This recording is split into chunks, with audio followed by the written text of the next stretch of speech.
একটি দেশ যার প্রতিটি ভোর শুরু হয় সম্ভাবনার আলো নিয়ে, যার মাটিতে মিশে আছে সংগ্রাম, স্বপ্ন আর মানুষের অদম্য ইচ্ছা শক্তি।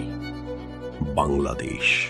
এখানে প্রতিটি জনপদ একটি গল্প, প্রতিটি মানুষ একটি ইতিহাস। আর সেই ইতিহাসের ভাঁজে কিছু নাম হয়ে ওঠে আস্থার প্রতীক। তেমনি এক নাম নজরুল ইসলাম হাওলাদার। কাইছাল গ্রাম, ৯ নং ওয়ার্ড, আউটশাহী ইউনিয়ন গ্রামের এই মাটির মানুষটি যেন এক যোদ্ধা, যার অস্ত্র শুধু সততা আর নিষ্ঠা। পিতা মোহাম্মদ রশিদ হাওলাদারের সম্মানিত পরিবারে বেড়ে ওঠা নজরুল ইসলাম শৈশব থেকেই শিখেছেন দায়িত্ব, সততা আর মানুষের পাশে দাঁড়ানোর পাঠ। সেই মাটির প্রতি টান আর মানুষের প্রতি দায়বদ্ধতাই তাকে এগিয়ে নিয়ে গেছে বারবার।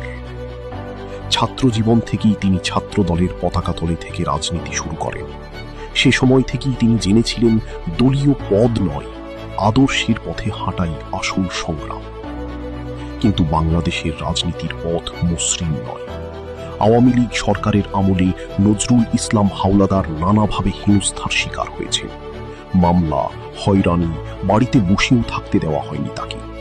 কারণ তিনি বিশ্বাসঘাতকতা করেননি, বরং ঝড়ের মধ্যেও নিজের আদর্শে অটল থেকেছেন। অনেকের ধারণা তিনি আওয়ামী লীগের আশ্রয়ে নিজের পথ বানিয়েছেন, কিন্তু বাস্তবতা ভিন্ন। কৌশলের প্রশ্ন ছিল টিকে থাকার, সংগ্রাম চালিয়ে যাওয়ার। তিনি নিজের বুদ্ধি খাটিয়ে সেদিন সবার সাহায্য নিয়েছিলেন মেম্বার পদে নির্বাচিত হওয়ার জন্য, কিন্তু মনে রেখেছেন তিনি কখনো দল বদলাননি। পদবী নয়, কাজই তার পরিচয়। এই অঞ্চলের মানুষের কাছে নজরুল ইসলাম হাওলাদার মানেই বিশ্বাস।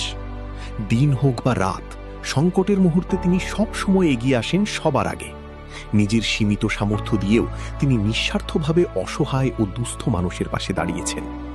তিনি আওয়ামী লীগের কোনো পদপদবি কখনো পাননি, আবার বিএনপিরও কোনো আনুষ্ঠানিক পদে নেই। তবে জাতীয় নির্বাচনে তিনি বিএনপির প্রার্থী অ্যাডভোকেট সালাম আজাদের পক্ষে নিষ্ঠার সাথে কাজ করেছেন। তার রাজনৈতিক পরিচয়ের চেয়ে বড় হল মানুষের জন্য তার দায়িত্ববোধ। আজ তিনি চেয়ারম্যান পদপ্রার্থী। তার এই লড়াই কোনো দল পাওয়ার জন্য নয়, বরং মাটি ও মানুষের উন্নয়নের জন্য একটি অঙ্গীকার। তার লক্ষ্য একটি আধুনিক, পরিকল্পিত ও উন্নয়নমুখী ইউনিয়ন গড়ে তোলা। তিনি প্রতিশ্রুতিবদ্ধ অবকাঠামোগত উন্নয়ন, শিক্ষার মান উন্নয়ন, শিক্ষার্থীদের জন্য স্কুল আইডি কার্ড ব্যবস্থা এবং একটি স্বচ্ছ ও জবাবদিহিমূলক প্রশাসন প্রতিষ্ঠায়। কারণ তিনি বিশ্বাস করেন উন্নয়ন মানে শুধু কাজ নয়, মানুষের জীবনের বাস্তব পরিবর্তন। এমন মানুষরা ইতিহাসে খুব বেশি জায়গা না পেলেও মানুষের হৃদয়ে তারা চিরস্থায়ী। নজরুল ইসলাম হাওলাদার একজন সাধারণ কৃষকের সন্তান, একজন নিবেদিত প্রাণ মানুষ। তার শক্তি একটাই, জনগণ। আর তার লক্ষ্য একটাই, মানুষের সেবা। বিশ্বাসের এক নাম, মানুষের এক আস্থা, নজরুল ইসলাম হাওলাদার। আপনার ভোট মাটি ও মানুষের উন্নয়নের জন্য একটি সিদ্ধান্ত।